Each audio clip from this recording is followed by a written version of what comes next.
podcast, Eye for Talent, the show where we have an eye for talent. I'm your host, Dylan. Welcome to the podcast. Nothing is anything where Wow. we have an eye for talent. Wow, you really just brought back the old show, didn't you? Yep, single-handedly. I'm carrying. All right, fine. Go ahead, be the host. My name's DJ Cereal Sauce, or AKA Milk, AKA Milky, AKA Foamy 2% Skim, Leche, Milk, Horchata. I don't think horchata has milk in it, does it? No, pretty. I don't know. I don't know. I just had horchata like yesterday, and it just tasted like feminine. Okay. Anyway, today I'm interviewing my best buddy, DJ Cereal Sauce, or as I call him, Dylan. Man, you know what's funny? I'm sorry. I genuinely did not. I now understand why people get nervous when I bring them on the show. Because I don't know what's I don't know what's going to be asked of me, and I don't know what's about to happen. And I'm like, I'm tweaking, bro. Like my eyes are twitching, my fingers are like curling. Like I'm freaking out, man. This is actually, you should expect more wholesome stuff. I've been brainstorming this. You've been cooking because I've been cooking, and you've been cooking too. This past year, man. So a lot has happened this year in terms of like your community, your YouTube stuff, streaming stuff too. A lot of stuff happened. So like there's just a lot of stuff that I feel like you do get to talk about, but like it's never been talked about all at once. So I'm just like, you know what? This gonna be wholesome. This is giving you your awards. Well, I appreciate that. This is your very own Oscars. Yeah, I want to make it clear, I was not afraid that I was going to get asked really fucked up questions. Like one of the questions put in by our good friend Jero was asking me something about shagging sheep, and I was like, that's getting deleted. No. So okay, well, there's another one there. Well, I don't have to see it until after the episode's over. For the record, everybody, I'm not. This is being recorded on should I tell them? You think that'd be appropriate for me to tell them? Jigsaw? No. I'm saying April Fools. Oh, well, I mean, the cat's already out of the bag now. Yeah, the cat was already out of the bag. I was hoping it might have been a little bit obvious, but I suppose not, because by the time you guys are seeing this, it will have been like the second week of April. So I can understand if you wouldn't immediately make that connection. Yeah. Also, we had talked like literally, I don't know what day it was. I think it was like 2 months after April Fool's last year, where I was like, Dylan, I got an idea for the podcast where we could do April Fool's where I can like interview you. And then I didn't really know how you felt about it at the time, but obviously you were like, oh, that's pretty cool. Yeah. And as the time approached closer, I was like, okay, yeah, it's gonna be ready. And then I booked a trip, forgetting that I had to do this in the middle, and the person who I was staying with, his computer broke, and I was like, "Oh, this no good." Oh, I remember that. Yeah, now I'm advanced, bro. In the very inhuman. Anybody who's a fan of the Discord or a fan of our previous show, Nothing Is Anything, would recognize him. Anybody else is like, who are you talking about? That's probably why my mic quality is so much better than it would be normally. I think it's kind of this. I think the mic quality might be better, but the actual sound space that you exist in is worse.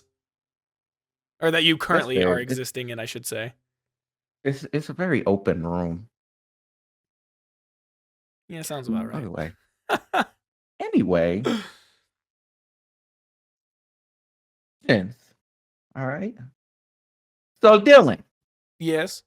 My man, I've known you for so many years. So I want to start this off, giving you your kudos. Telling you how proud I am of you, of this community that you built, because this community, I mean, a lot of people had their hands in it, but you did this from like the year ago that you made this Discord. Year or so ago. How long ago was that? Let's see. Let me click on my name. It says I've been a member of this Discord since August 10th, 2021. So we are very rapidly approaching the second year. The third. Wait, what? Hold on. I This Discord has why? technically been in existence since August of 2021. So we are a few months out from approaching the 3rd year of it. Although it's only been public Huh? for a few months, but it's And taken this long to fix it. we've made so many new friends. And right now we're at like what 63 new members. How did you just like immediately find that 63. number? That was impressive. I went to welcome, And and it oh yeah, said because it says you're the you were the 63rd 60. member. I forgot. It might be more. I don't know how that bot works. I don't know when it started counting, but I'm just gonna trust that it's 63 members, which is a lot of people. Now, not everybody is active, but they still took the time out of their day to join, Yeah, and clearly we love something them about for this that. interests them. So that's cool. First and second of all, the streaming. I know you don't stream that much anymore. Like I know that's kind of what you started doing, and you were having fun with that. But I was also super proud of you for that. When you're when you got rated that one time with like 70 people, I was like, bro, my brother's gonna make it in this He was about world. to call me. I feel like he was about to call me a slur, but like in like a positive light. I'm like, no, never mind. No, That's I'm not gonna much keep like this you. I'm to sorry. we'll keep it PG 14, 13, mature. And then I got the elephant in the room. It's a YouTube. YouTube has been popping off, Dylan. I'm And I see that you kind of found your niche, so to speak. So if you want to talk about, what you're kind of doing on YouTube. I mean, I'd like to for first and foremost, I'd like to thank the Ultrakill community for being as supportive as they were of the thing that I made. Uh, Yuck.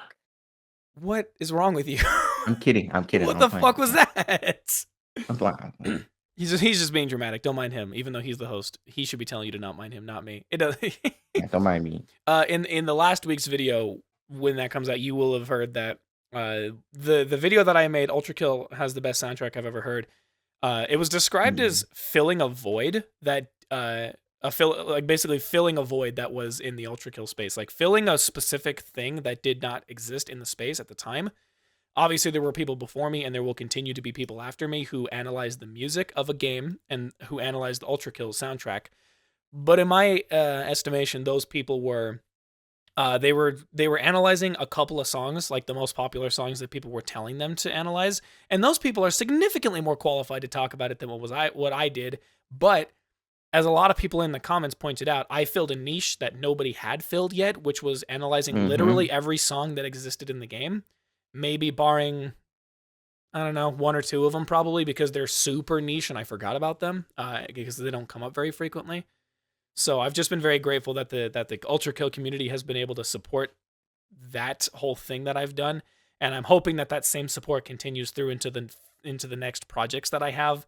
A lot of them are focused on audio, but more specifically focused on music, and so that's just the niche that I try to fill. Is I find a game that I really like, and I go, "Hey, yo, this game has a bitchin' soundtrack," and then I go and I analyze it, and I go talk about the bitchin' soundtrack as well as some other weird offshoots here and there that I don't expect much to come out of them, but I think they're cool experimental projects to work on. So that's kind of the name that I want to try and make for myself on the internet is just doing full Yeah. in-depth analyses of like an entire game soundtrack because I don't know how many people are doing that, if any. I don't doubt that there are probably people doing Mhm. it. I just haven't found them yet. All right. And most if they're watching this or listening to this podcast, sorry, if they're listening to this podcast, they already know that you are a producer. You started out making like lo-fi, and now you just released breakcore. You know, you came out with hits like Monkey in the Bin. Monkey and the Band's I'm gonna be on sorry. all the playlists. Don't fuck with me. I'm sorry. But yeah, despite all of that, your I don't want to say footprint, but you're kind of new to like the music space, other than maybe I know you played the flute back in the day, but there's still a lot to be learned. I think is a safe thing to say. Yeah. And and in your niche, you're gonna say some things, you're gonna analyze some music, and sometimes you're gonna be wrong. But at the end of the day, you're learning and you're gonna learn. And on top of that learning, you're going to mother expose people to these tracks that they may not have listened to in depth enough.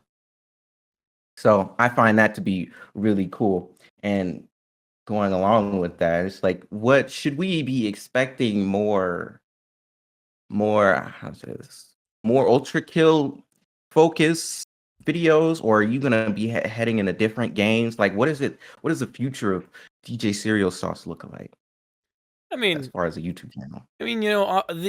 if I'm let me be dead ass honest here, as I was dead ass honest in the previous episode. Uh, I love the support that Ultrakill gives to its community a lot. It's insane Hmm. how much they support the game that they play, and it's insane how much they support content that looks like a lot of effort was put into it. On the other Yeah. hand, they really do not do a good job at supporting their community when you do fucking anything else. And so, on one hand, I'm like super grateful for the support that I've received, and I feel like the video that I made warranted at minimum 10% of it. I was happy if it warranted like 1% of it. There was a Yeah. TikTok I posted once where I said, "Hey, when I made that Ultrakill video, I was expecting it at most to do as good, if not a little bit better than the video I made prior to it, which was a 45-minute freestyle video of me talking about my favorite games as a child. And that video has less Mhm. than 2,000 views. So to see this Ultrakill video now have 270,000 has blown my Yeah. expectations out of the water. It has literally, I don't think I will ever do something that is as good as that one, because I don't think I can fill a void quite as hard as that video was. And how So, how how many hours did you put into that video, uh, well, if you remember? I wouldn't be able to tell you off the top of my head, but I can probably break it down a fair bit, where it took me like a month or so probably to just write the script, mostly because I have, 50 some odd songs I had to go through, Yeah. plus. So I had to write all that stuff down. I had to go back and listen to the soundtrack a couple of times in order to really get some in-depth thought on some of the songs, especially some of the ones I didn't know a whole lot about. So it took me probably about a month or so, maybe a little bit more, to write that whole script up. And then it took me, I mean, not a whole day, but like in one singular day, I was able to record all of it because it was like one straight take. So it took me probably an hour and a half, 2 hours to do that. And then I had to go gather up all the footage, which correlated with what I was talking about. Which, again, that probably took about an hour and a half or so, maybe 2 hours. And then in terms of editing the video, I mean, I want to say I was probably spending 4 hours every day that I was working on it, doing stuff. And typically the way that I handle those videos is I will edit my intro, and I'll usually have like a fancy graphic or something to go along with it. That didn't happen with Yeah. this one, but that's kind of the thought process. And then I would edit, like, for my Ultrakill people who understand this, I would edit the prelude first, and I edited like all of that stuff together in I probably am not like ultra kill people. a day or two. Ultrakill is broken up into 3 acts currently, and each act has multiple different layers in it, and each layer has levels in Hmm. it. So basically, you have the prelude, layer 1, 2, 3, 4, 5, 6, and then I had to do some other stuff after it. So I basically was like, did the intro, did the prelude, did layers 1, did layer 2, or did layer 1, did layer 2, did layer 3, going through them in chunks like that. Did the, edited memes where I needed to, went and screen recorded some stuff as I needed to. And so I'd probably have to say I put in like probably somewhere in the realm of 30 to 50 hours making the whole thing, probably. So not nearly as many hours as I probably could have to make the Yeah. overall product better. And definitely not as many as some other people put into stuff that, from my perspective, looks like it's significantly less produced because it's just like a stream highlight. But in defense of the stream highlights people, it takes them so long because they also have to sift through 8 hours of footage. So I understand. So I'm going to wager that it probably took me between 50 and 60-ish hours to do everything. Ew. All right. I it could be me, but you did. I mean, you put the work in, and it obviously shows. The views, and I even looked at some of the comments, and a lot of people were like, It's crazy that this video, like this type of accuracy, um, quality came from somebody who had how many subscribers at the time? Like 80? yeah. So like obviously people loved it. I did see some haters, but like I only saw whatever. one true actual hater. I saw one guy who said on the newest video that I made, he was like, the editing went from okay to masterclass. And I was like, yeah, that's fair. The editing on the first one was a little iffy. I could have done better with commentary. But I truly only think there was one actual hater. And I mean that in the sense of like, he didn't give me constructive criticism. He didn't give me, well, really anything to be constructive. He said, uh, not to sound like I'm insulting you, and then proceeded to just spout like 6 sentences just insulting me. So that was like the one true hater. A couple of other people were just like, Mm. this is inaccurate. And I was like, oh yeah, I knew it was inaccurate when I said it, but Yeah. I was ignorant and said something inaccurate for the sake of being funny, and this is the price I pay. But truly only one actual hater, which is good. Yeah, that's be crazy. But yeah, and that goes back to what I was saying. Like sometimes you're gonna say things that are inaccurate, and it just is what it is. But you're learning, and not everybody knows everything. Those people like to think they do.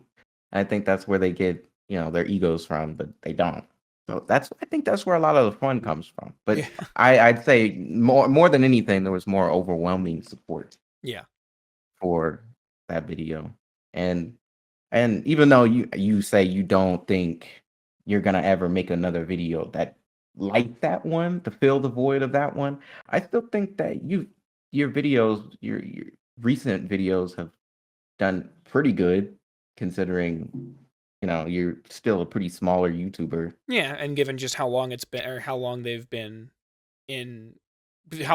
out, yeah, I think they're doing insanely well. So it's not to say that like, oh, I won't make a video as good as that. I think it's just I'm not so sure that I'm not so sure there is a game that I can talk about its music that will fill a gap in this and receive the same kind of reception that Ultrakill's video did, just due to the nature of those communities being bigger, more expanded, any number of things.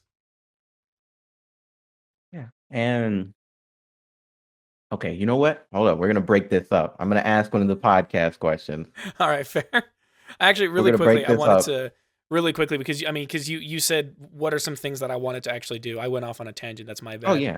Uh, I don't know if I can find more ADHD. meaningful Ultra Kill things to talk about. I will do it because I enjoy the hell out of the game, and if I can find an excuse to make more videos, that's good. Those videos will also just happen to do very good. But as it stands right now, the only additional Ultra Kill video I plan on making, unless people have better suggestions, would be what am I thinking? Would just be like when the game fully releases. So layer 8, layer 9, secret levels and all that stuff. I'll analyze the music for that Mhm. and probably combine everything from layer 7 together with it. And then from there, I mean, really, I just like analyzing the music of games, but also I am really like weird and I just think about a lot of random stuff. And so I'll think about like a weirdly, not really profound statement, but I'll think about Mhm. I'll have like a light bulb moment or a bingo moment about something, about a game that I play. And I'll be like, hold on, shit, I should make a video about this. And so that's how that like Lethal Company video that I made came to be, where I was like, damn, games with proximity chat are fucking awesome. This game just got super popular and made people realize it is. So that was why I made that video that I made. But my ideal niche to fill, to continue working, is Mhm. stuff that will potentially fill a sort of voice acting type portfolio for me because I can basically make up a character and Yeah. speak as them. And then furthermore, just talking about game music for games that I really like because um, I feel like music especially is a really big part of what makes people care about a game. And especially if you're talking about games from Definitely. people's childhoods, like the music from the games that I played as a youngin is what sparks the most amount of nostalgia for me. And so I feel like that's just a thing that I want to try and hopefully utter into words for people. And I'll have to see how successful it is. But that was all I had to say. Beautifully put. She got me crying in the club. Got me crying at the I rave. know. Literally after that first video came out, I was like, "Oh man, we making it out the hood with this one." Making out the hood with this. Monkey and the Bends failed, but Ultrakill music, that. Yes. Okay. Dude, these suck. It's spaghetti or lasagna? Oh, lasagna, hellas. Spaghetti's good, but man, I have spaghetti more often than I do lasagna. Lasagna, hard as fuck. Infinitely better, in my opinion. That one's coming from Dion Dominic. Um, DeAndre. see, I'm gonna go with Getty, but only one reason. I used to have a really bad like. My dad used to make me lasagna a lot when I was a kid, Okay. and like it traumatized me because sometimes like the edges of the lasagna would get like burnt and just like crunchy, and then I would bite it and I get mad and I want to hit something. Then I'd be like, nah, I hate lasagna, dude. Every time I eat this, I get disappointed. But it tastes good. I like the idea that lasagna used to be a good thing for you, and then you ate it, and then you had like an overstimulation moment where, because I'm pretty sure the edges of lasagna, it's not that they get burned, I think it's that they don't get cooked enough. And so you're literally just eating raw, like, pieces of pre-cooked lasagna sheets. But I like the idea that the sheet made you so overstimulated that you got violent, and you were like, now I can't, lasagna make me act up, and not in a good way. Yeah, now it makes me angry. Yeah. So no, that's a respectable opinion, but I don't think either is wrong, really. Yeah, no. Okay, yeah, and the rest of these questions suck. All right, back to what we were talking about. So it's the one good question in the sea of like 50. Yeah, I'll just break it up. No, that's fair. I'm just being dramatic. Sorry. Oh yes. All right. So I kind of feel that you having like a one hit wonder phenomenon. You feel like you are. Would that be a correct thing to say? I wouldn't call it one hit wonder. I would just say that might have been the spike. That would have been the peak. Because I mean, because one hit wonder would imply that I made one video and literally everything that I make after it just nobody cares about, or worse, it's just bad. If I put a ton of effort into a video and not a lot of people liked it, I'd be pretty sad.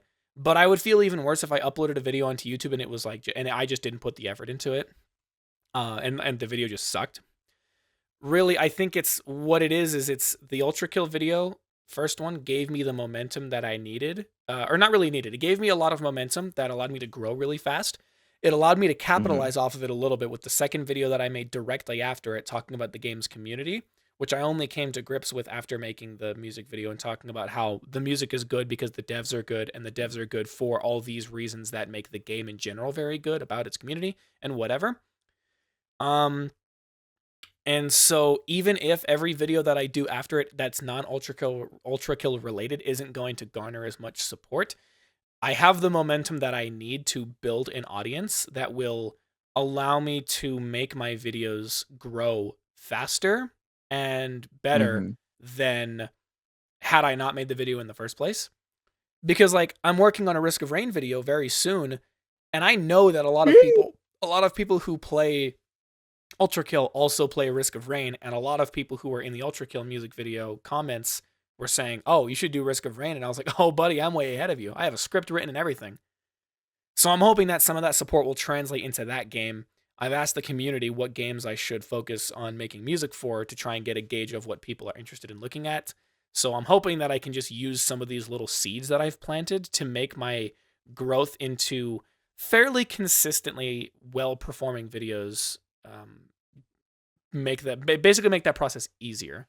So not a one-hit wonder scenario. I just don't think I'm going to peak as hard as I did with this video. Or if I do, it's going to be a fair way down the road. All right. And I know you already said that that the Ultrakill has the best soundtrack. Video gave you the momentum, but do you feel like it gave you it made you want to work harder? Like it made you put a lot more effort into the videos after it? Because you put in a whole lot of effort into that video, but do you feel like you got the push to keep consistent with the same amount of quality across your videos? I definitely have the push to make the same level of quality. What I will admit is I don't have that same push to make the output happen at a consistent speed. I still am operating by Mm-hmm. the mantra of I will work when I want to because I don't get paid to do it, but I will still try and keep an adequate pace so people don't forget about me. Um, but I definitely want to keep up the same quality of videos, if not making them better. And luckily, the way to make those videos better is because you and I have talked about this before. I'm breaking the fourth wall here for a little bit, not to be referencing to Oh the album. no. Oh God, I exist. He's like, I've become sentient. No, that time when you called me when I was on my way home from work and you were interested in making videos, I was like, okay, well, find what you want to do first. Find what you want to do. Find out what value you Mm-hmm. need to bring to people, and then find ways to amplify on that. The best ways that I can make my videos better than they already currently are is to make the audio better and to make my script writing, and my execution and voiceover of it better. And the good news is that the audio mixing and the music choice and the way that, all of those little things, they're all audio related things. And that's something I'm already pretty, fairly good at doing. So it's basically just about learning from each individual experience that I do. And I don't really need to worry about making the visual as good because this is functionally a video essay now that anybody can listen to and that they don't need to actively be watching, but they can just have it in their, they can have it on their phone in their pocket. So that's kind of my thought process. Yeah. I'm sorry. He's giggling on the mic. Yeah. I'm sorry. I'm gonna also break the fourth wall. Peter just poked his head through the yeah.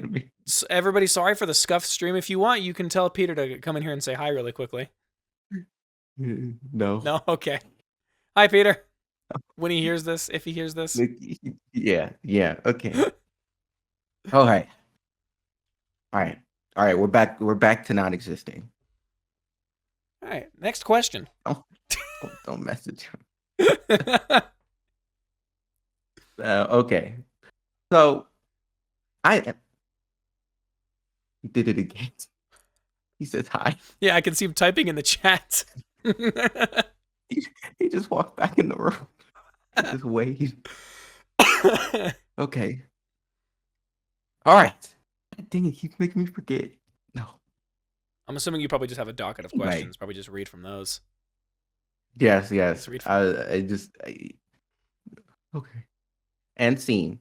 All right. So with that being kept in mind, because I'm pretty sure I even suggested a game, which it was Killing Floor 2. What?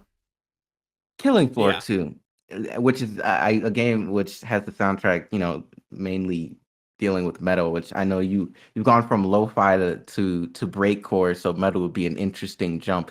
But with that in mind, do you want to branch out to different genres, like when it comes to a game having dealing with a different genre of music, or do you want to stick to the genres that you like to deal with? At this point, I have fully come to grips with letting whatever comes to me come to me. Because I started making lo-fi, and the only reason I made lo-fi was because I got copyright struck on a lo-fi song I used, and I was like, all right, fuck you. You want to play that game? I'll play that game too, and I made lo-fi, right? I remember that. And for a while, and between then and now, I've already made a bunch of different genre jumps. I just haven't really. None of them have stuck per se, and none of them would be very recognizable. Like I couldn't tell you what some of the genres that I made were, but they were just like bad. But I've done lo-fi, hip hop. What R&B. was Monkey in the Bends? Monkey in the Bends. That was supposed to be like that's like that GTA San Andreas type music, right? Like I think we can all agree on that. If anybody's listened to it, you'll know what I'm talking about. Yeah, maybe that should be another episode. You just ask me songs that I've made, and I tell you what genre I think it is. No, let's not do that. No, but I've made weird things. Like I've gone from like I've done lo-fi hip hop, which are kind of sort of the same. They're mostly the same thing. Breakcore. I've done metal. I've done a metal breakcore fusion thing. I've done just straight hip hop. I've done fucking orchestral, but I cheated for a lot of that. I'll admit. I've done R&B. I've done drill. What else have I done? I've also just done some I've done weirdly cinematic stuff that's not really orchestral. So I've dipped my toes into a lot of places because I basically just go, I'll just keep fiddling around on the keyboard and see what works. So I definitely would not say that I'm content with where I'm at. Well, hold on, no. I guess I could say that if I was to suddenly just only have inspiration to make music that I've made in the past, lo-fi hip hop, regular hip hop, breakcore, I'd be okay.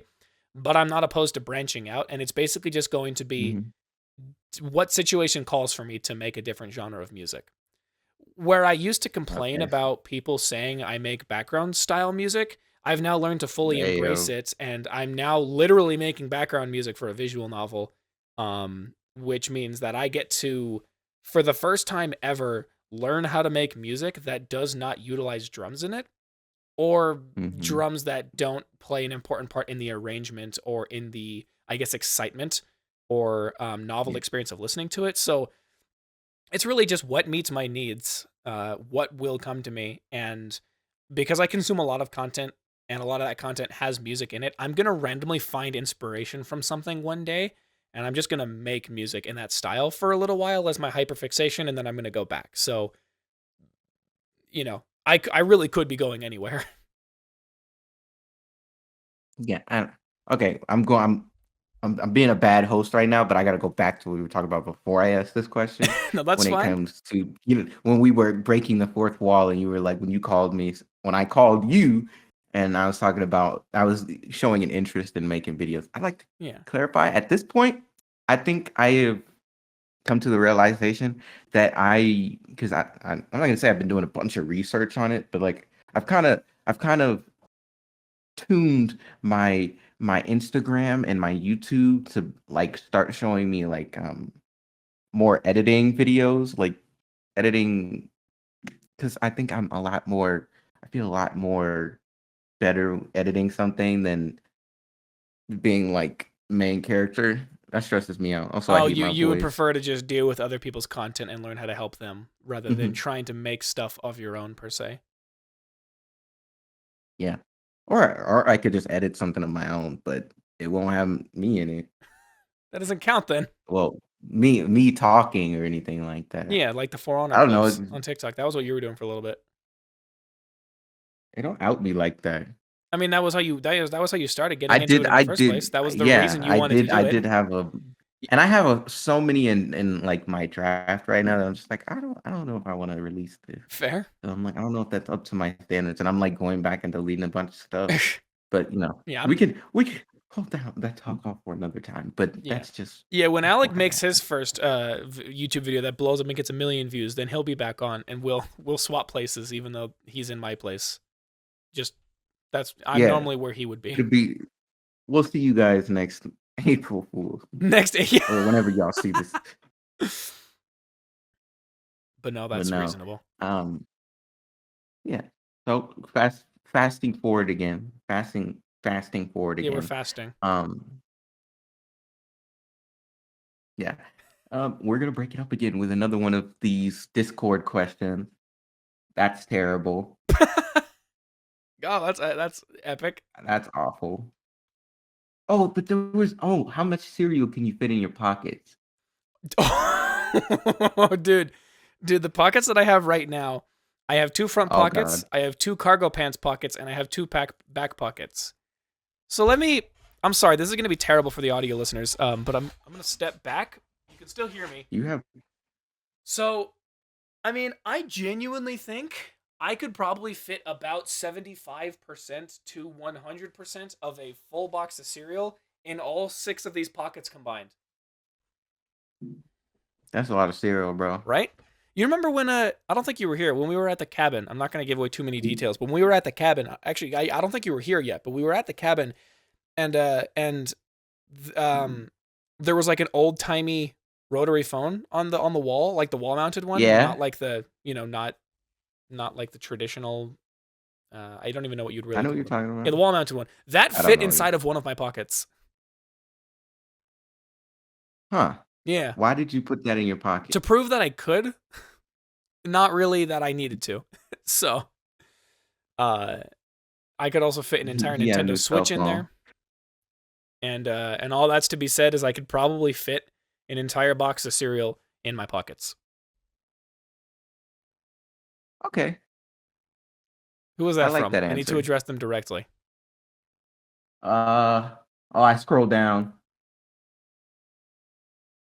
I would almost be inclined to check it myself, but I'm not going to. Ouch. Mic bump. I'm so sorry.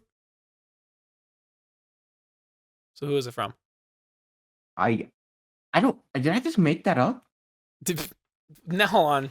What did you do? No, hold on. Oh, there are a lot of questions in here. Oh my goodness. Hold on. Okay. Yeah, wait a minute. It's Yeah. in here Oh, somewhere. I found it. I It's from I can only see the letter G because I'm in streamer mode. Hold on. Oh, Gorehawk. Thank you, Gorehawk, for the great question.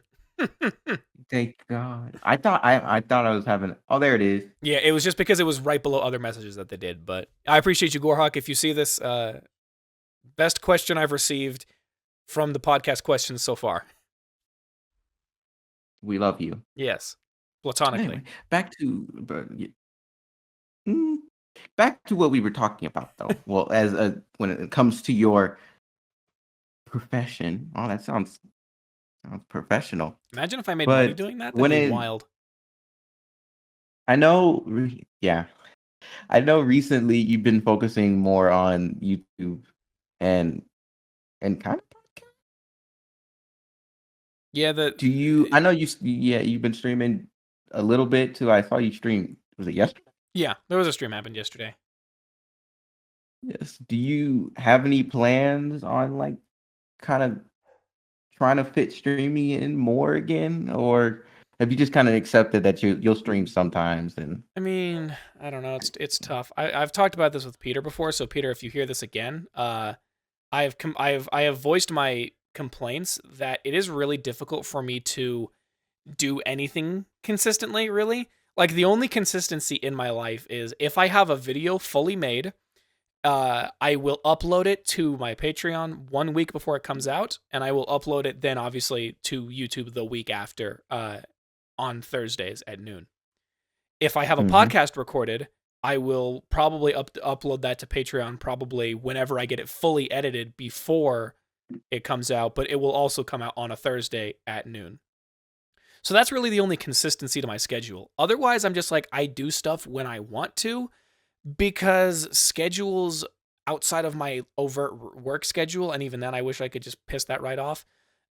Schedules are annoying for me because certain things require me to be in a certain headspace, and if I put myself on a schedule, I don't always guaranteed have that headspace, and so that's why I just don't operate that way. I think I struggled to articulate that in the past with people when I've tried explaining this to them, but that's probably where I'm Yeah. at, is that when it comes to literally anything, sometimes I'm not in the right headspace to do it. And if I am obligated to do it because of a schedule to keep up some kind of schedule, it's going to be agonizing. And if it happens one too many times, I'm going to go full tilt and not want to fucking do the thing for a while. And then I just end up abandoning it. And so I would like to, because streaming is fun and it builds a fun community. And I don't know, there's a certain sense of like, it feels nice when you, especially when you get to like raid people into another person and like that person shouts Mhm. you out. And it's not even like the follows that I might get from the shout out. It's seeing the funny clips that come from the stream when they do it. Like I live for that moment. So like there are a lot of good things about it, and there really are very few bad things about it, other than like depending on when I do it, I might feel mentally drained after because I have to keep up a certain facade for multiple hours at a time. Think of the facade that I put on when I'm recording a podcast, but I have to do that for Mhm. 3 to 6 hours, and it's kind of difficult. And so, outside of that, there's not really a lot of bad things about it. I think it's just that I couldn't really, because of how scattered everything else in my life is or was, streaming felt like it wasn't a thing that could have a consistent set schedule. So I think the closest thing I might be doing right now is just planning for a stream a few days ahead and then doing it rather than saying I have to do this 3 to 4 times a week. Like, Right. I wouldn't say I'm gonna stream every single Wednesday at 6 o'clock p.m. MST. But what I did do is a few days ago I said, okay, I'm gonna do an Ultrakill music tier list. Funnily enough, so I'm gonna do that on Wednesday, and I'm gonna do Mhm. that at 6 or 6:30 p.m. MST. That's when I'm gonna do it. So I set that schedule a couple of days ahead, and then I went and I did it. But I can't guarantee that I'll be back next Wednesday to do it because especially Yeah. with like this, especially with the sporadic nature of people that I'm potentially going to interview. That could just push everything else around. And I think I put my podcasts at the highest list because I always have to Hmm. work around other people's schedules. And because most of the time, those are people that I really, really want to talk to. And I am okay pushing the streaming schedule to either be the day after or just a couple of hours after the fact so that I can get that episode recorded. So I want to, but I don't exactly know the best way for me to personally format it. But more streams will be coming. Yeah. They just won't be the most consistent Monday, Wednesday, Saturday, Sunday type situation. And that's fair, man. You've been putting out bangers. You need to. It makes sense that you'd have. You could get overwhelmed trying to juggle that streaming, podcast, and YouTube. Boy, yeah, if we were talking about getting overwhelmed, holy shit, I have a whole, not even a rant about that, just like an internal, like, this is tough. Mm, this is rough, buddy. But But no, like, and even then, streaming. I feel like it was a good Kickstarter for your entry into this this field, even if it didn't go as far as you want, or you weren't as consistent as you could have been. yeah, there is I one, I think. mean, I'm glad you mentioned the community thing, or sorry, just like the kickstarting to getting the ball rolling for just anything really, because like if it wasn't for me streaming, I probably wouldn't have gotten a few other people in the group into streaming. Had they not gotten into streaming, Dakota probably wouldn't have gotten into streaming, and if it wasn't for Dakota, Turrent wouldn't be here.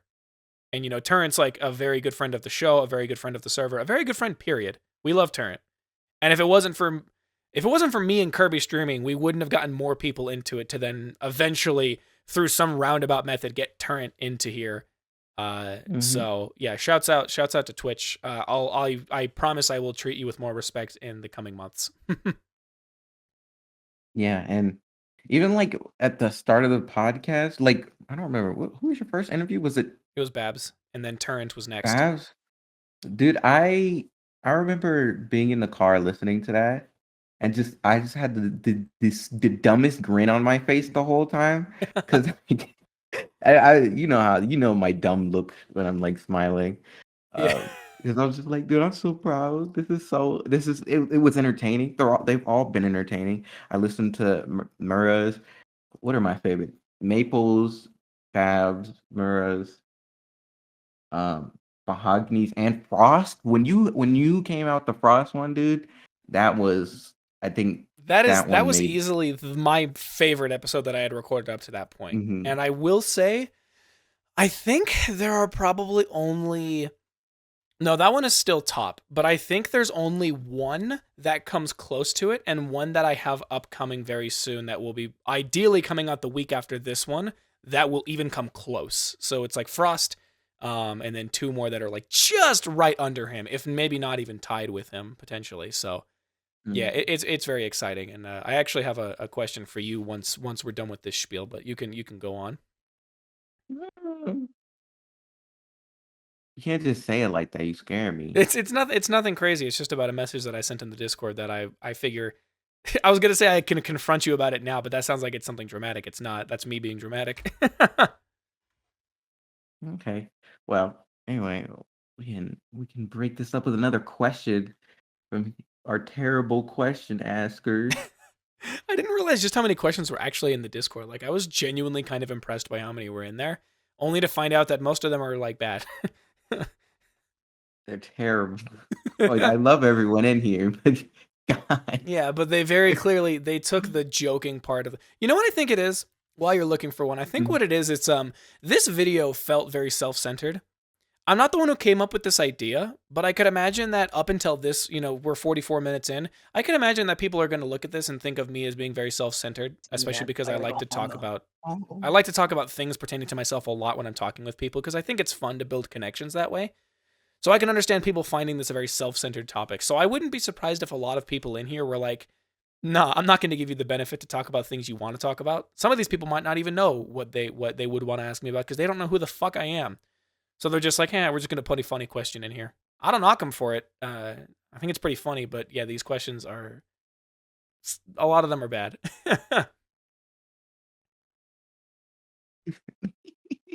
I think you found one. No, this is dumb. How do you like your steak cooked? That's a good question. I mean, I'm like everybody else. I'm a mid-rare person. I might go a tiny bit more. Uh, I would go mid-rare. But if that wasn't a possibility and there was the chance that it would be over or under, I would probably go a little bit over because usually Mhm. undercooked, like not undercooked, but steak that is closing in on the rare territory, closer in that direction, tends to become very difficult for me to chew through. So, After a while, if like I can't get through it, I just like chew it, get all the flavor out, and I just swallow it. I mean, yeah, you're not gonna choke on it. You're like you'll be okay. But I kind of do the same thing too. Sometimes I'm like, but this shit is cumbersome. No, not the sound effect. No, I used to be a big rare dude. Oh, really? I Why? I I I I just like the way it tasted. When only when it was done right, because there's a clear difference between rare and raw, Yeah. and I don't know, maybe it was just the people at that buffet restaurant, There's like a lot of them, dude. Golden Corral. Okay. Could do that. Golden Corral clearly did not know the difference. You got food poisoning at the Golden Corral once or something? Yes, he poisoned me and my little cousin. That's fucked up. I'd sue He was them. like, man, this shit chewy. We just threw up. He said, "Hold on, wait a minute." Uh, What? but no, but like I like rare, but now I'll be like medium rare because Yeah. unless I go to like Gordon Ramsay's restaurant, I'm I expect that the person doesn't know how to make it in rare. Yeah, that's And pretty medium fair. rare is just it's just not only safer for me, Alex, like, I but am not it's getting probably food just gonna poisoning taste. twice in my life. You will not fuck with me. Well, two steak Yeah, food poisonings, I guess, because it's probably happened to you a few times. yeah. Did I tell you I had a beef Wellington? But I had a beef Wellington. Where did you No, have it? No, no. So it's no, I don't remember hearing about the story. No. no. Do that. That meal was like $46. Dang. And I could like palm that beef Wellington. It was good though. But $46 is He's crazy. like, and I'm not sick. So that's pretty huge. Yeah, it was good though. Anyway, that's aside from the point. But what is your question? Now I'm curious. Oh, I was just gonna ask. So if you didn't see the message I posted, and just I guess for people in the audience, because I want to release more episodes of this show, but that will require me to spend a lot of time working with people and their fucked up schedule. I shouldn't say the fucked up because that sounds mean, but I have to like work around their schedules. I was like, I would like to have more consistent episodes out because I just think that's fun and it keeps me kind of relevant in the podcast algorithm. Not like I have many numbers in that capacity, anyways, but you get the point. Um, I had this idea where I was like, hey, how about I just talk about games that I like with people who also like the games with me. So like there's like a gaming podcast that I listen to and they examine all sorts of things. They kind of did what we tried doing when we did our rebrand on the Nothing is Anything podcast before I deleted it, where it was Accident. it's just talking about stuff. It's like they're just talking about like why do we collect memorabilia about games? Is a bad game better than a boring game? And just anything like that, basically. And I was like, oh man, this is so goddamn entertaining. I Yeah, love this. even just you saying some of the questions like that. Hearing some of those answers could be probably Yeah. very entertaining. And even on my way home, there was an episode that I was listening to called it's called the Definitive Fast Food Tournament. And basically what they did is they took like 16 or 32 restaurants and they put them up, in like a bracket style, to see which one was the best, but using absolutely batshit insane criteria that has nothing to do with the food. Some of them had to do with the food, like which restaurant has the best chicken, but then they would do like which one of these restaurants would be more likely to be in a Dark Souls game, and like which one of these restaurants would you go to if you were on a first date and you wanted it to go terribly. Um, Arby's. One of them was God, what was it? Like whose mascot or CEO would win in a fist fight? So it's just random shit like that. So I love the hell out of this show. And the main reason I started watching it, for the record, was just because the guy that I'm actually interviewing next week is on there, and I found out through a YouTube community post.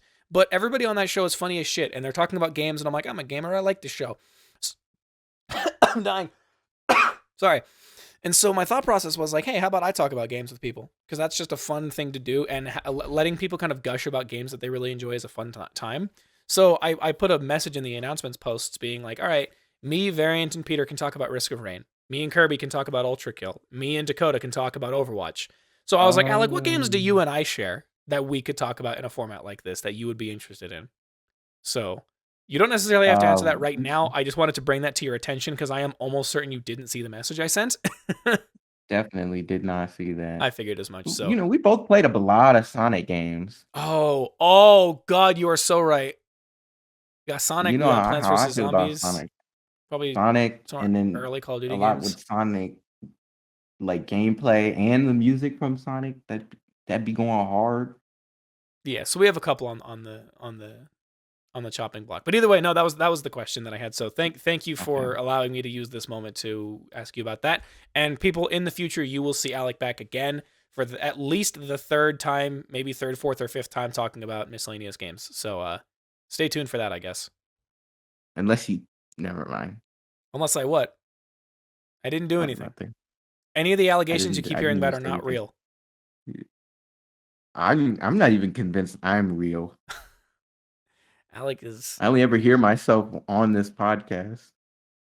That's a good point. Yeah, we don't hear you in YouTube videos anymore because, well, I guess we don't make games. You stopped taking your meds. Yeah, I stopped taking my meds and all those. Alec, you remember that time when you were telling me about when I was like, you were like, I'd take you to therapy with me, and I was like, do you think your therapist would be okay with that? Oh yeah. Yeah, I'd like to think that I stopped taking my meds, which for the record, I don't actually take any meds anyways. And all of a sudden, like, there's just subtitles on the screen because I put those in, but your voice isn't there to match with them. I'm like, oh, I wonder where he went. What did I say? How did I respond to the whole therapist thing? So the way the conversation went is I went. It was like random. I basically clipped the start of the video in the middle of a conversation regarding how one of my exes took me to therapy with them when I was like 13. Oh yeah. And I was like, but nowadays I don't think there is anybody who would be comfortable enough with me as a person that they would be willing to let me go to therapy with them. And you were like, I would take you with me. And I was like, do you go to therapy? And you were like, you know what? Actually, now that I think about it, I don't know if you were like, I don't know if my doctor would be okay with that. You were like, I don't know. Actually, I could ask him. I could be like, hey, this is my buddy. I got this buddy in Utah. I'm gonna just get on a Discord call. So sad. I do not see that doctor. That's anyways, moving on. We've been going on such a dumb tangent, but that's the point of the show. Back to things at hand. It's April Fool's, Dylan. Yeah, as you know. I already exposed myself. Never mind. I was gonna. What? Darn it! What? What did you do? Okay. A little bit of. You know how I've been on that baby thing. Oh, God. Yeah. On that little baby kick, you know, I've been sending the girly videos of babies, and you know she be hating that. Oh, really? So I was like, I wanted to April Fools you, because you know I've been talking about it a lot. Alec, no, don't do that. No. The internet does not like when you make jokes about fertility on April Fools. Don't do that. That's bad. That's in bad taste. Fertility? Not you. What are you talking about? Like not you. So you know how people will make jokes and they'll be like, "I'm having a baby, huh? Psych, April Fools." Is that what you were gonna do? No. Okay, then continue. Sorry, I presupposed because that's just where that. Based on what you just told me, that sounds like that's where that was gonna go. You presupposed correctly. What? You presupposed correctly. That was a sarcastic no, Dylan. Why would you call it a fertility joke? I don't know, because that was the last buzzword that I heard in regards to one of those posts that was like, if you joke about being pregnant on April Fools, you will get blocked. That was the word that they used, so that was the word that I used. I wasn't implying you were fertile, because that's not you not. Well, I mean, what? I didn't say anything. You said it. Yeah, he's not fertile. Moving on. Yes. Anyway, so I've already screwed up that bit, and Dylan helped screw it up. I just didn't So want we're this gonna. podcast episode to have a bad taste in people's mouths because you made a joke about that. Because I don't like when people do that. Anyway, back to Ultrakill stuff. So, Layer 7 just came out, Right. and you just made a video that was really scary. You Okay, got the video scared by had it? one scary part. Was The it the cat jump freaking scare? mannequin thing, Oh. that thing absolutely scared me because I knew what was gonna happen, and I wish you would have stopped pussyfooting around it and just like let it happen. But I wasn't you kept pussyfooting me on around like, anything. I was deliberately being dramatic as it was timed with the music. well, it was scary It was for that and dramatic effect, so I did my job correctly. whatever. So, what do you think? Because there's been a lot of hype with Layer 7. I don't know. Well, I'm not in the community, but I know a lot of people were really hyped for it, and including yourself, and you were ready to go ahead and analyze that stuff. And I Yeah. don't know how long it's been out for. Maybe like Um, month, 2 months, a month and a half. I mean, no, it's been out for like 3 months because I think it came out in early or late December. Layer 7 release date. I'm Googling this right now. It came out, wow, that was such a useless fucking Google search. 20th of December, so it's been a little over 3 months. Okay, so it's still relatively new. Yeah. How did it kind of meet your expectations? Like, did it just blow it out the water, or was it like it was a cool little update for the game? I literally didn't have any expectations going into it because all I Really? saw was like the teaser trailers for the thing, which I only saw portions of the teaser trailer, so it's like I got to see what's layer or what 7.1 kind of looked like. I got to see how the mannequins behaved in 7.1. I saw the teaser trailer for 7.2. I saw the teaser trailer for 7.3, which was literally just a tree with one of the game's songs playing in it. And that was basically it. And then the update dropped, and I avoided literally all spoilers about it because I didn't go on the internet that day when it was happening. And then I got to experience the update on the first day that it came out on stream with Kirby also streaming it, and we both got to just like Kirby's video actually that they made. It actually does a fairly good job at explaining and going through some of the things that I experienced while I was playing it. So if you haven't seen that video, that would be the best way to roughly get how that layer made me feel. But it didn't blow any expectations out of the water per se. I guess it blew my expectations out of what an Ultrakill level could be because it just felt so much more hyped. I guess it blew everything else out of the water because every other layer that was before I had already been out by the time I started playing the game. So I just got to experience something incredibly novel again. Yeah. Okay. So that's where most of it came from, really. Okay. So I mean, the only reason I ask is like I think other than the first, is that your first Ultra Kill video? The Yeah, other than your first Ultra Kill video, that one did pretty good as well. Like I think it's at like 40,000 views, A little over, yeah. and I'm just 42. and I don't know. I watched. How long was this video? An hour. It was like an hour. I don't. I watched it while I was doing laundry. Nice. That's the perfect I was place just to like, actually have that happen. usually if I'm like watching anything of yours or listening, it's in the car. But for this, I was like, I can't drive and watch an hour long thing. Yeah, that's fair. That is fair. But yeah, I don't know. Again, my favorite part was the scariest part for me, and I guess was the all white place with the scary mannequin Yeah. move. I was just like, wow, Dylan really does like this game. Like, he really likes this game, and he is started building something off of it. Like we'd just randomly be talking about like, hey, Dylan, let's play this game. He'd be like, let me go.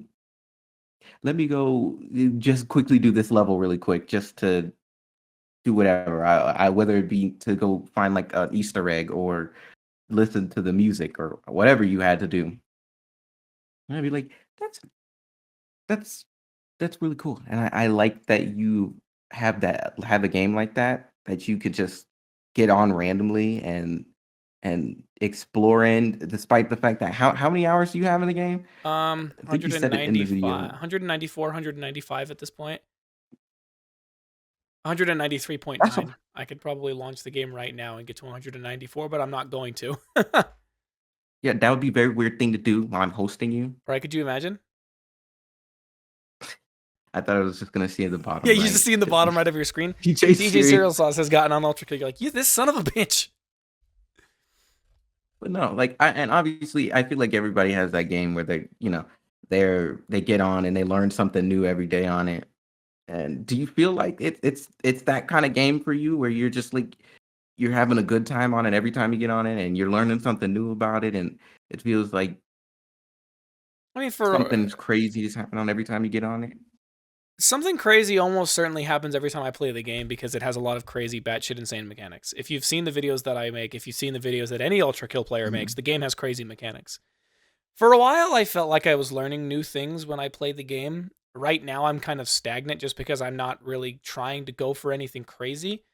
If anything, most of the nuances and the new crazy things that I can think of are coming from trying to speedrun the hardest level in the game from one of the world-renowned speedrunners of that level.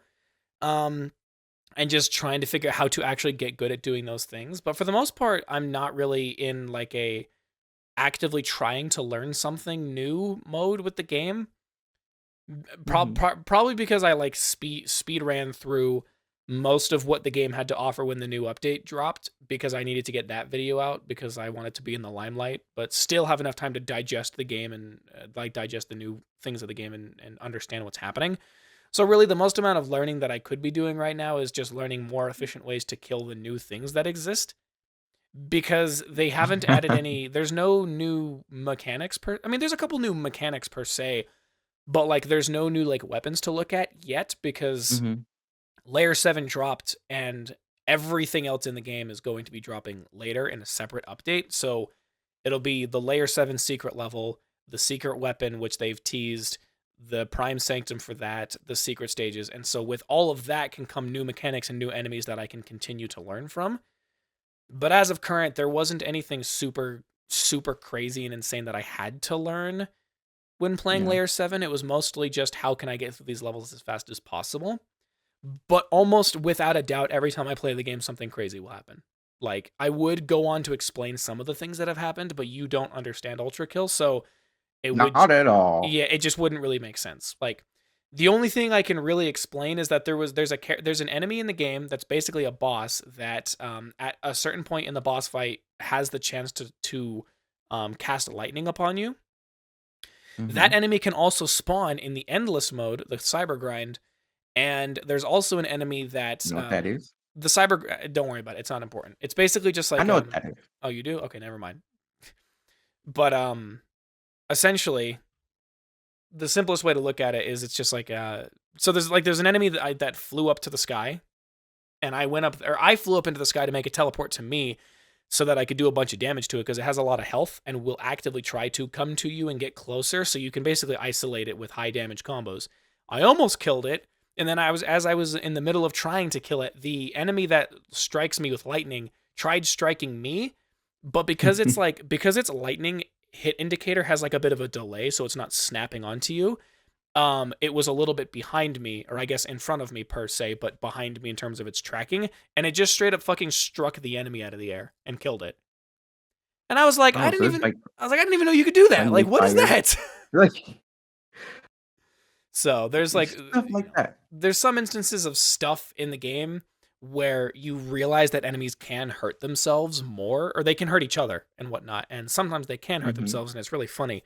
And so it's like sometimes you learn stuff like that, but most of the time it's like something batshit crazy will happen in every instance of the game, even if I only play for like 10 minutes. So Yeah.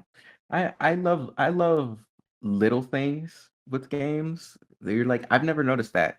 That is so funny. yeah, And exactly. I I don't know if I don't know if you could consider this a little thing, but the that weird boss in Ultrakill Kill from I don't even know. I didn't get far at all. You know that. But it was like a little rat, and I don't Oh remember what yeah, it the was cancerous called. rodent. Yeah. I was like, what is that? And then there was another rat. And I was like, that is so silly.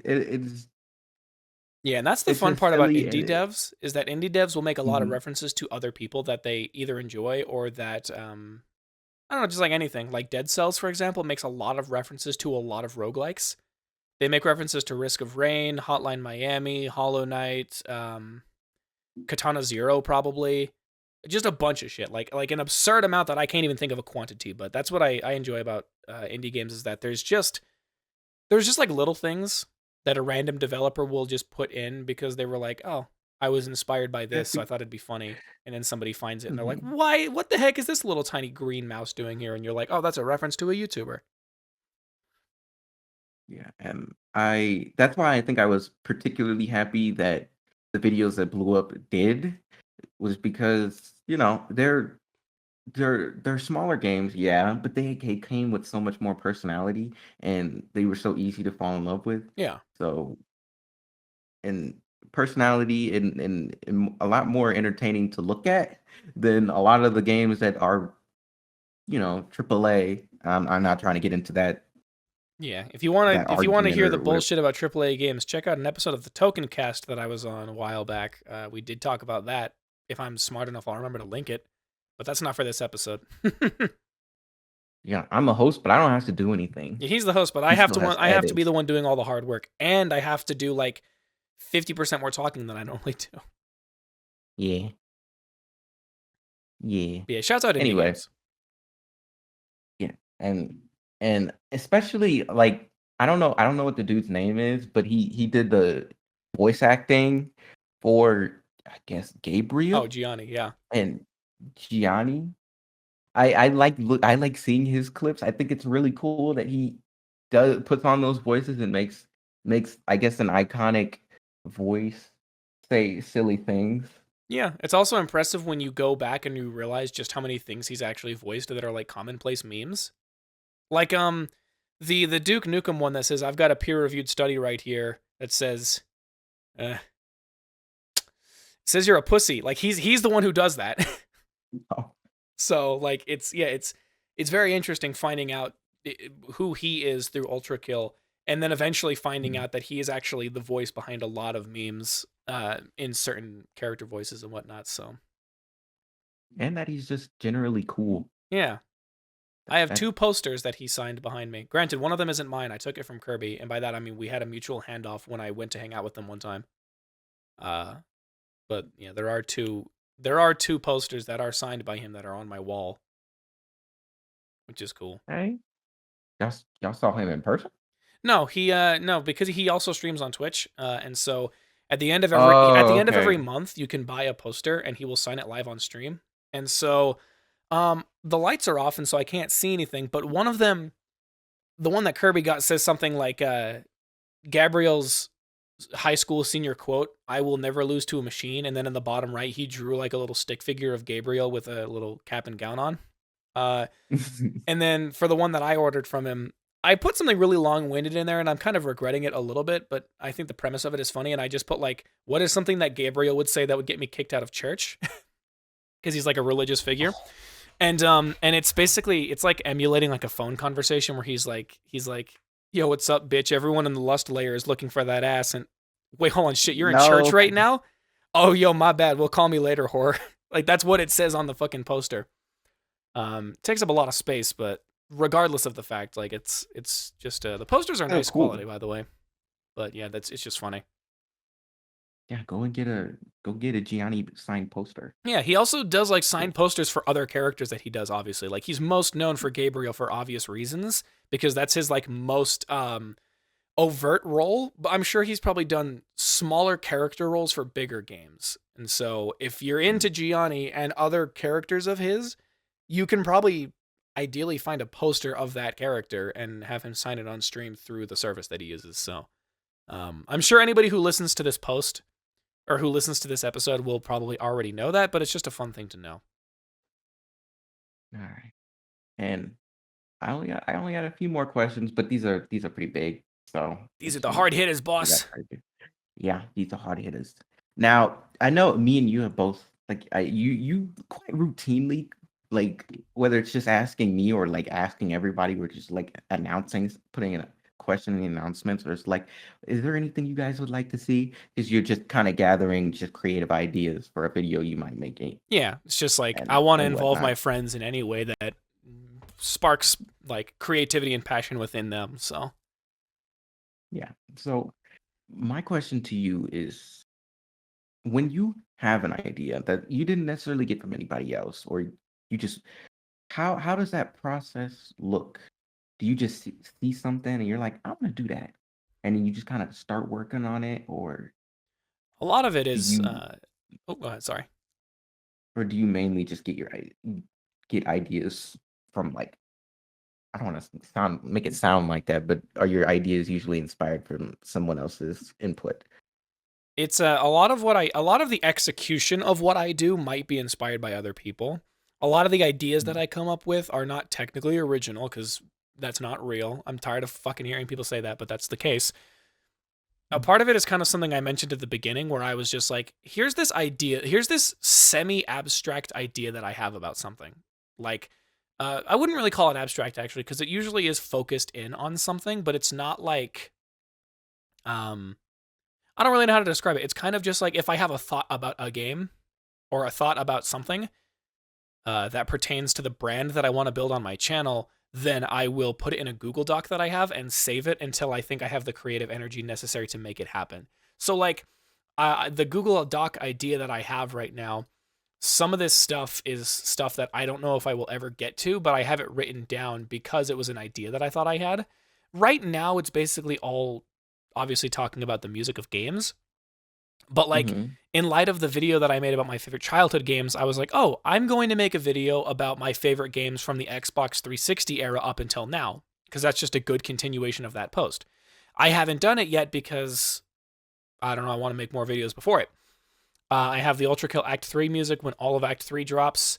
I have the Quake Champions music analysis only because I tuned into a Gianni stream once with a sub active.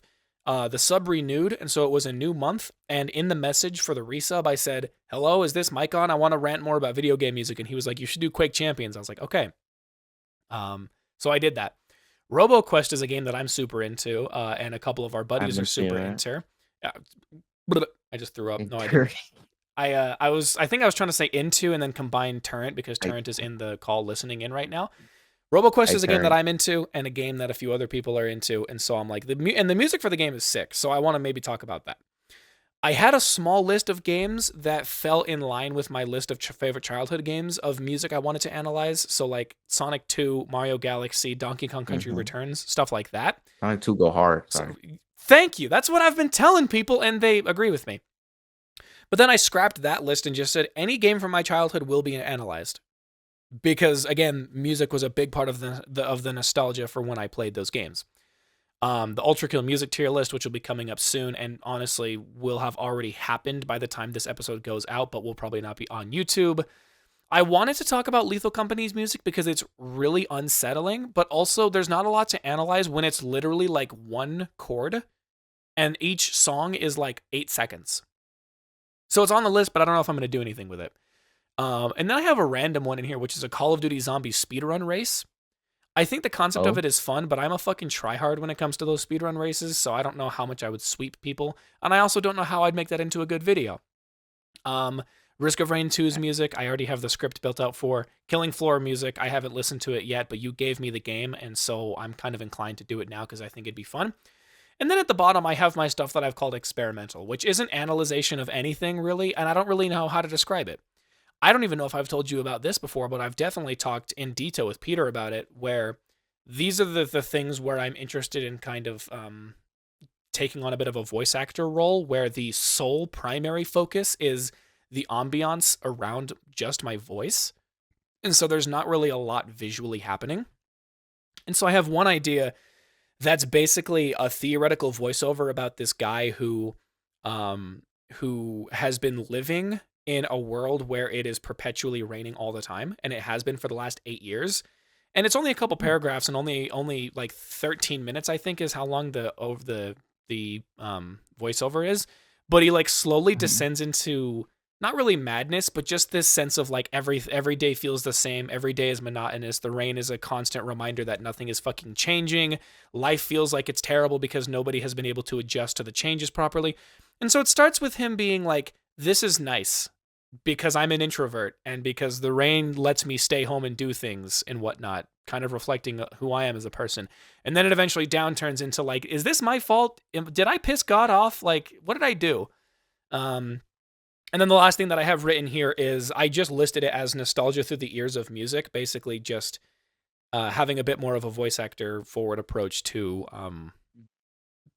just being like, I don't really know how I'm going to do it yet, but it's just like, this is the music of the games I grew up around, and this is the sort of ambiance they have and whatnot. So um, that's kind of where most of those came from. And then the Yeah. process to actually executing any of those is just when I decide I want to work on it and when I'm feeling passionate about doing that, I will go and write a script and then I'll go from there. Yeah. And I kind of sort of already knew that part because you'll just be sitting in like a channel. And I'll just be like, I'm in here now. And he'll I'm gonna just be bother like, you. why is he in here? Yes. And that's that's pretty interesting. I mean, like it's I don't know anybody else's. I'm pretty sure you're the only one who I know who I kind of get a grasp on their creative um more process. I don't know. I don't really know any other YouTubers. I don't really. Well, I know YouTubers, but I don't know their processes. Yeah. So I don't really. I can't even say what your way is weird or it's different. Yeah, But I think it'd be interesting to analyze how other people who make the style of content that I want to make would do it because people make video essays. I think I mhm, think it would be interesting to examine how people decide to come up with video essay concepts and how they execute those concepts. I just don't know if I would be able to find somebody who does what my idea is, because some of my ideas are scattered and don't fit in with the niche I was talking about earlier. And some of them do fit in within the niche, but I don't know how many people are even a part of that niche as it is. So it's a little mhm. bit it's a little bit weird. Yeah. I weird has it's worked. Yeah. It definitely worked. Now for my final question. Ooh, Alex, Ooh. final question. All right. So looking this is now I'm talking to DJ, okay? DJ cereal sauce, not just DJ cereal sauce. Oh, okay. DJ cereal sauce. Um so we kind of sort of touched on the your music music career. Um and obviously you started off with lo-fi, you came out with bangers like Monkey and the Bands. 71 Outside 76 that is degrees. What? Is that what I called it? yes, 76, yes. And then you did, the orchestral, is that what you said it was? Yeah. I don't know what that is. Like a, I don't know, Dark Souls-esque music, but not Yeah, not really. like that cathedral type beat. Yeah, it pushes forward more than a Dark Souls boss fight. But Yes, and then you recently got that breakcore stuff out. So my question to you is, how is that how you've chosen to like come out with your music after you analyze something, or if you've just been really feeling like a genre?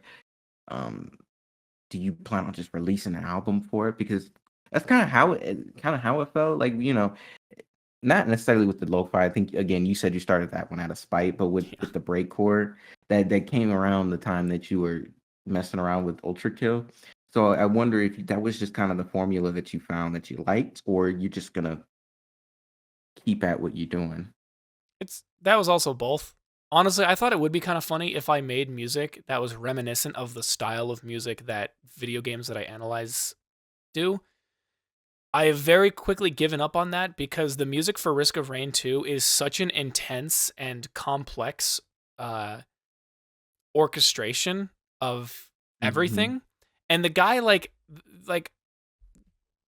he actually like knows how to like coordinate and orchestrate stuff. Like, he knows how to play and freestyle, and he understands music on a significantly more technical level than I will for a long time, which makes sense because he's been making music for one game probably longer than I've spent making music, period.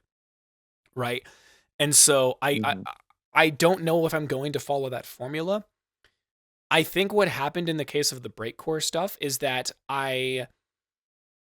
what was it? I think it was just that I was obsessed with breakcore in general because of the Ultrakill music. And as I've mentioned a couple of times in other areas and just interpersonally with you, is that anytime I watch something, if it's a novel experience to me, I will try and find a way to not really replicate it, but just try and, just go and have a knack at the style, essentially.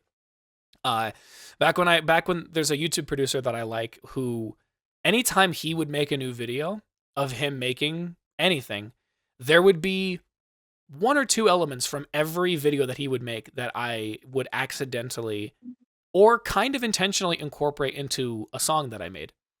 Without getting too into the weeds, because the audience wouldn't understand, but I'm sure you would almost understand if I put more in-depth talk into it.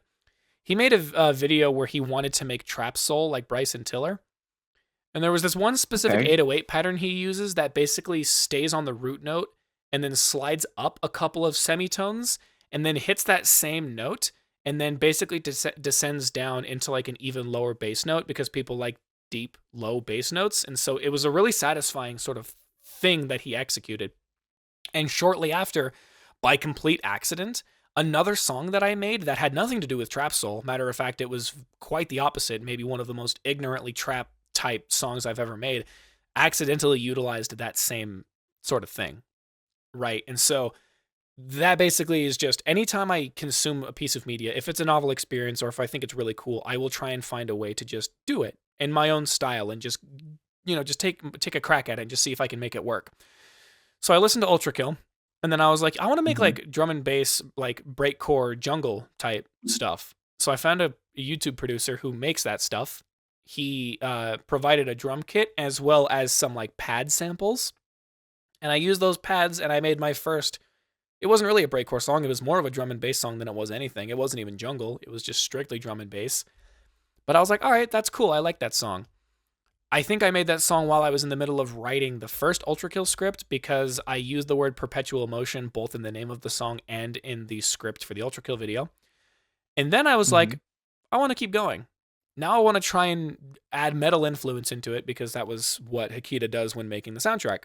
So I went and bought some VSTs that can replicate like sort of metal electric guitars. And so then I made a metal breakcore song. And I released that alongside the Ultrakill community video that I made. And then at that point, I was like, I want to keep going. I want to see how far I can push the envelope. And so so then I combined more metal. I combined like metal instruments with these very like kind of choir-esque like church style elements. I combined electric guitar with funk, for fuck's sake. I even have like some samples in there of like really, really chill like songs that I'm pretty sure are supposed to be used for like melodic trap or something for like, I don't know, like R&B or something. Like I don't really know what they're supposed to be for. I know what you mean. Yeah, but I used those and I put breakcore drums over them and I was like, all right, this is mine now. This is what I did. So I made all the songs and then I made the advertisement for it in the video. And then I was like, okay, well, I only made 11 songs and 2 of them were reused from songs that people should already know from me. So then I just casually went and made, I didn't really make, no, I made 3 more in like 2 days. Just did all of it. And so then I ended up with that really chonky album. I was like, that's crazy. So for the time being, I don't think any of the music that I make is going to be reflective of the other work that I am currently working on. I think right now my music is in the place where it's going to fall a lot more into what purpose does this serve me? And right now, once I get a response back from the guy that I've been working with on the visual novel thing, that's where it's going to fall into. Or it's just going to fall right back into, 19, 20-year-old producer me, just kind of just finding stuff and just making stuff because I feel like it and not really because I feel like I need to And not because I feel like I need to have anything out for any particular reason. Okay. And okay, I know I said that was the last question, but it's not. No, it's fine. It is it's not. Do you have any plans on incorporating a lot of your music into like other than maybe the podcast? Because I know you for the podcast you use the same like I use the same intro, song yeah. for like the intro and the. But do you plan on incorporating any of it into like maybe your YouTube videos or I mean, I already have maybe been. making like a I've already been what? doing that. um, I mean, the video I made on actually no, literally every video that's on my YouTube channel right now, with the Yeah, exception you know what? of You're so one, right. with the exception of the video where I analyzed my friend's band. I'm pretty sure every video that I've currently released on my YouTube channel has a song of mine in it. Or it at the very least has a song of mine that I have, but I haven't released because it's not finished, but it's really great for background music. Mhm. So yeah, every single video has something of mine in it.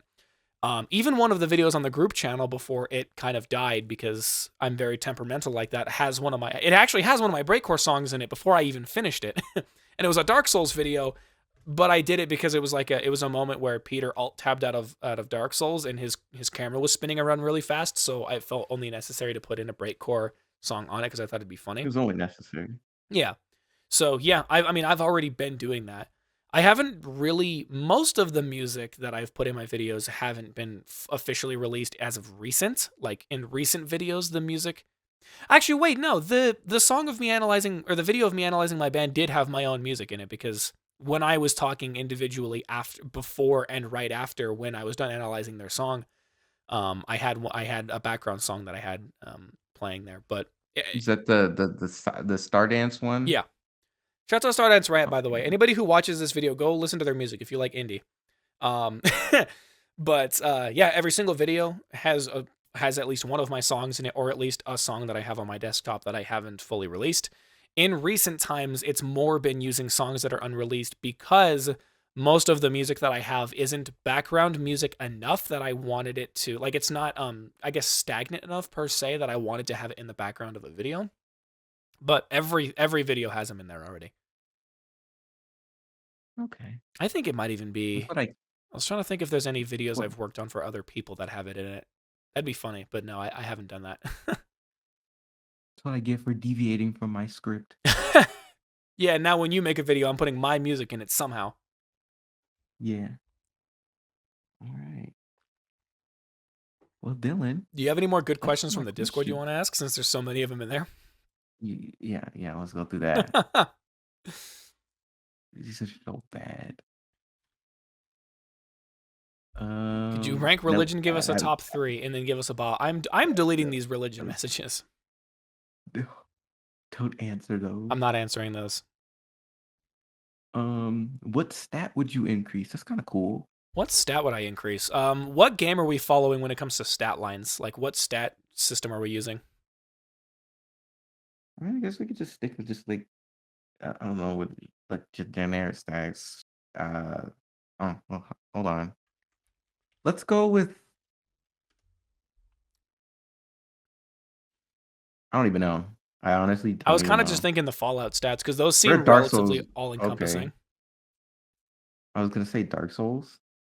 We can do either or. If we're hold on, we'll do both. So if we're I don't talking, remember the Fallout it stats. spells out the Wasn't word it like special: perception? strength, perception, endurance, charisma, intelligence, agility, and luck. Oh yeah, that works. Yeah, let's just do Yeah, that that's one. pretty hard. I feel like I would probably hold on. I need to actually look up what this specific stat helps you with. I might say endurance. And I only say endurance because of the fact that whenever I get sick, it takes me a long time to recover. Not like a crazy long time, but it takes me like 10 days and it makes me mad. So I'm going to say endurance cuz that boosts your healing regen. Healing region. Okay, I would pick. Hmm. I'd pick charisma. Ooh, boy, you already maxed out on charisma. You're going to overcap on charisma? Yeah, you're right. You're right. You're right. I'm already. I was gonna say something so cringe. Never mind. But I think I'd also go endurance because no, I go strength because I want to pick people He up. wants to pick up a cabinet and throw it at me like he did in the Baldur's Gate run. Yes, and Baldur's Gate. Yeah, no, that's fun. It was like a chest. Turret has a question for you. All When right. you used milk as your icon, were you 2% or whole milk? I think I was 2% because the carton was blue. Yeah, no, definitively it was 2%. It's a good question. I like that. I would never be. I might even be teetering on like. No, never mind. Yeah, I'm gonna say 2%. Definitively, I'm Whole locking in the milk answer. makes my stomach hurt. Yeah, because you have a problem and you don't take your lactate. I don't even know if you have any. No, but don't tell Vamp that. I told him I do. He's gonna listen to this episode and then he's gonna just clobber you. Would you rather lose your dominant eye or your dominant hand? um, Dang, that one sucks. that one's really Leon, what are you tough doing? because, oh It's fuck, depressing. that's really depressing to think about. Because on one hand, if I lose my dominant eye, then not having a sense of One hand on one hand, on one eye, having only having one on eye one would eye for would talent. would make my depth perception really hard, which is a thing that I pride myself on having. I don't have terrible depth perception. On the other hand, that is not missing. If I lost my dominant hand, that actually that would be really tough to say because it depends on what your definition of a dominant hand is. Because on one hand, I think I do more things with my right hand, but also I write more with my left hand, and I use utensils with my left hand, and I do a lot of like That's so weird. You're meticulous. ambidextrous. I'm ambidextrous to a certain degree, and I feel like I write better with my right hand than people who are right-handed write with their left hand, if that makes sense. So, you know what? This is gonna be such a fucking. This is gonna be such like a Gen Z answer of me. I'm gonna say my dominant eye because I don't know which eye is my dominant eye, so it would be a surprise when I eventually lost it. And also, I don't want to lose all these tattoos that I spent money on.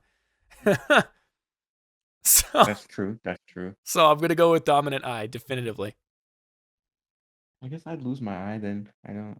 I like driving. I don't think I could think I could still drive with an eye missing. Yeah, it's more. I think. It's you're like 85% of the way there, probably maybe 80%. Thank you for that. I just mean like people in general. I guess I wasn't really singling out you, but you are part of the everybody. Yes. And here's another question. Favorite color and give me an objective analysis as to why you are correct. Okay, my favorite color. Ooh, you know what I'm gonna say? I'm gonna say olive That's not green. a color. I'm gonna say olive green. I mess with that. I mess with that answer. I was gonna say something like mint because mint is a really bright, vibrant color, and I think that's pretty. But the reason I'm saying olive green is because I think it has significantly more real world applications than mint ever could in its entire lifespan of being a color. Uh, every piece of clothing, maybe minus like a hat, at any point in time I have a hat and shoes probably and like gloves, so like just like little accessory type stuff and then shoes. I have had it in an olive green version. I've had olive green pants, shorts, socks, shirts, jackets. I even now have an olive green hoodie. Shouts out my girlfriend. And I think it's just an insanely nice color because it's dark enough that it works well with a lot of other colors around it in just general color theory, but especially when you're pairing it with clothing. But it has just enough of a flair that it's like, oh, he's not just wearing all black like a boring person. Like it's dark and it's like a sexy color. But it has just enough character and color to it that there's like some innate, like, oh, what colors go good with olive green? And you have to put like a bit more brain power into it than just like a straight black anything that you can just pair anything with, unless it just looks bad by default. The one exception is that no, I think I even like I was gonna say the one thing I don't like is that olive green is associated with the army, but even like army people who wear olive green look really nice. I think I just don't like the navy or like the army camo look. Mm-hmm. So, yeah, overall real world applications, I'm gonna go with olive green. But if I'm talking about like lighting and lights and whatnot, just for making stuff look kind of neat and pretty, I'd probably still go with a mint. I think it's a nice color. Yeah, I think mint green. I especially like when someone has. I feel like whoever can rock the hair color. I especially like that. Yeah. I feel like But not to get into this too much, but I think black people look the best with mint green hair. And I think it's just because it doesn't like mint green hair would wash out a lot of white people's skin tone a lot, and I think it makes more sense when they're not doing it.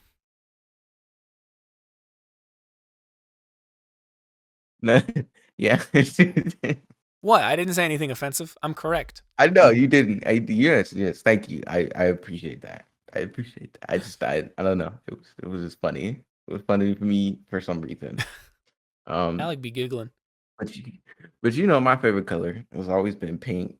That's Yeah. not true. I used to really love blue, but I think when I started playing Arc, I started liking pink. Huh. That's an I interesting don't, place to start having your favorite color transition.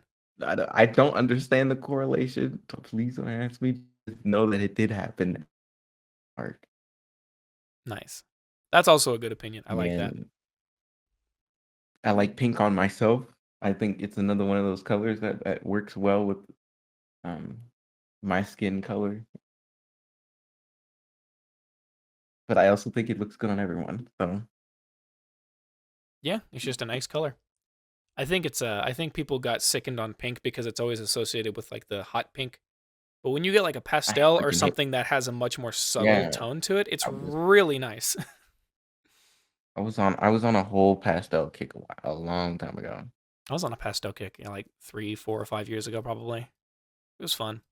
Kept I kept trying to get you to do like get your hair pastel like mint mint pastel colors. Like Yeah, I was gonna do that once, mm, and then I was like, that would kill my hair to get it to that color. And now I look, if I had a clean shaven face, I would consider doing it. But I also just turned my hair black, so I can't really do that. But I've also he did realized that on his blue birthday. blue tones do not work, um, on my skin tone. Like I have red hair and I have like red undertones, so I don't think that would work. But I do like the theory behind it. Yeah. So, but no, that's a Yeah. great question. That was a significantly more nuanced conversation about colors than I thought. Yes. Thank you, Lizu. Oh, Liza's Lizu. hell yeah, good opinion. And a turn question again. If you had to choose between hot dogs and burgers, which would you give up forever? I'm Oh, gonna answer this first because I oh, don't respect you. you know what? Hot I dogs. respect you. Go ahead. I'm kidding. Hot dogs. I give that up. I'm sorry. Burgers go too hard. I love my occasional glizzy, but there'd be days where I'd be like, I need to have a burger, and that's like almost every day. I want a burger now. After this episode, Alec's gonna go get a burger. He's gonna ask kindly for one from the other guests in the other room, even though he is the guest in their home. Yeah, I'm gonna go. I don't know. Go walk to Whataburger. Yeah, exactly. But no, I'd probably have to agree, mostly because I have never had an in-depth enough hot dog that would satiate flavor profiles that I'd be looking for. I've had complex and deep burgers. I cannot say the same for hot dogs. They do hit, but I haven't had anything that's, like been complex in a way that I feel like it would be able to satisfy when complexity is needed. So Hmm. maybe in like 5 years, we'll see how if that changes. Are we counting brats? Oh, Should we count brats? shit. That's a Because great question. I just had an amazing bratwurst the other day. Bratwursts Yeah, I do went to this, tip stuff in its favor a lot. but I never have them as much as I have burgers. I Yeah. mean, I probably would. I don't know. I don't know, man. I'm gonna start crying. I love both. Oh man. No, I think I'm gonna say the same thing. But once, if I was to get like just a little bit more depth to my hot dogs or my brats, then that would probably tilt it in its favor. But as it stands, the brats are also not quite in depth enough. But they really do heavily tip the scale, just not enough to make me Mm, favor them. So that's a great question. I like that. that- these are terrible questions. I think that is a good place to stop because these are terrible. Yeah, these. Hold on, what the fuck? Yeah, there's the sheep shagging question. Don't look at that one. No. There's the concept. I'm just gonna go through these and just read off how terrible these are, so you guys really know what we were skipping over. From Dakota, why are you gay? From Kirby, what's the economic status of the color green in the next 11 quarters? You need to be put down for that. Jaden said, why are you egotistical? You are the exact audience I was thinking of. Captain Saltbeard, how does one become him? You don't, because I am me. You have to be your own person. How does one become as big of a YouTuber as you are? I'm not a big YouTuber. Try and find a niche and fill it, especially within a community that's still missing it. What is your opinion on the current socioeconomic state of the planet Kepler 122b? They have no leaders there. They have no economy. Next. What is your full detailed opinion on Mao Zedong and Saddam Hussein? They're both dead. There was the cereal question. Very good. Oh, there's actually a good question here from Peter, so I can't read that off. Captain Saltbeard said thoughts on the moon landing. Didn't happen. No, it did. Is the moon cheese? If so, what cheese? I don't believe it is cheese, but I believe in a hypothetical universe. If it was cheese, it would probably be whatever the cheese is that makes up the funny big chunks of cheese that you see Jerry messing with in Tom and Jerry. Did OJ do it? Definitively. That's an actual good question from Dakota, so I can't answer it. What stat would you increase? We already got to that one. Why are there 10 questions in this one message? Do you see this, Alec? I see this, yes. This is absurd. That's from DeAndre. I'm not even going to worry about that because there's too many of them. When are you playing Magic the Gathering with Vant? I'm not a big fan of card games, but I still love you as a person. Would you rather own 2 dogs or 2 cats? I would probably say two cats, definitively. What is your credit card and expiration date? I'm not answering that. This is just a question from you, Alec, of the letter N with a question mark. Hey. Pineapple on pizza, and why is it objectively the best on pizza?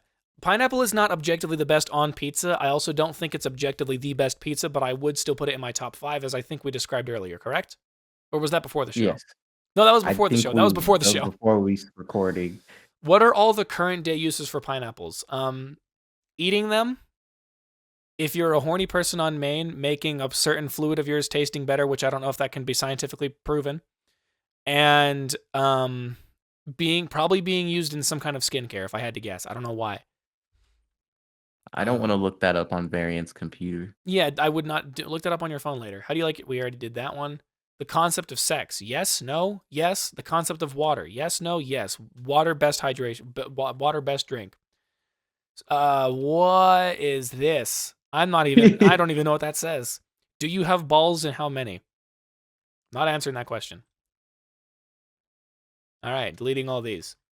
Maybe one day, if we do another one of these, we can go through and ask these actually good questions that they have here. Because we've narrowed it down from probably 35 down to 3, 4. Maybe 5, actually. Oh, yeah, 4.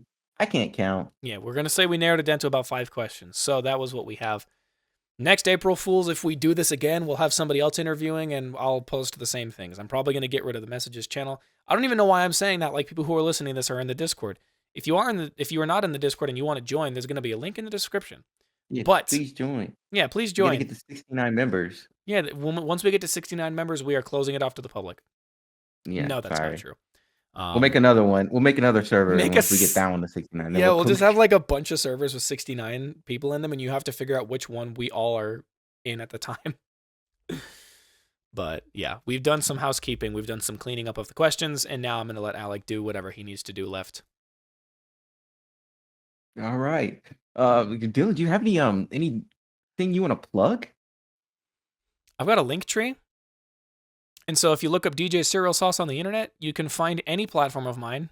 If you find my SoundCloud, there's nothing too important on it, but there's also not a link tree on it. So maybe go somewhere else. Go to the YouTube, go to the Twitch, go to the, what is it called? Go to the Spotify, go to the Apple Music, go to... I listen to him on Spotify. Yeah. Be like Alec and listen to me on Spotify. You can go to my Twitter. And basically most of those places will have a link tree in them, and that's how you can find all of my stuff.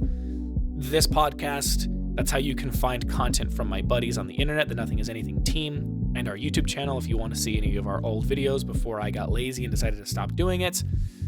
So yeah, that's the simplest thing. That's where you can find everything.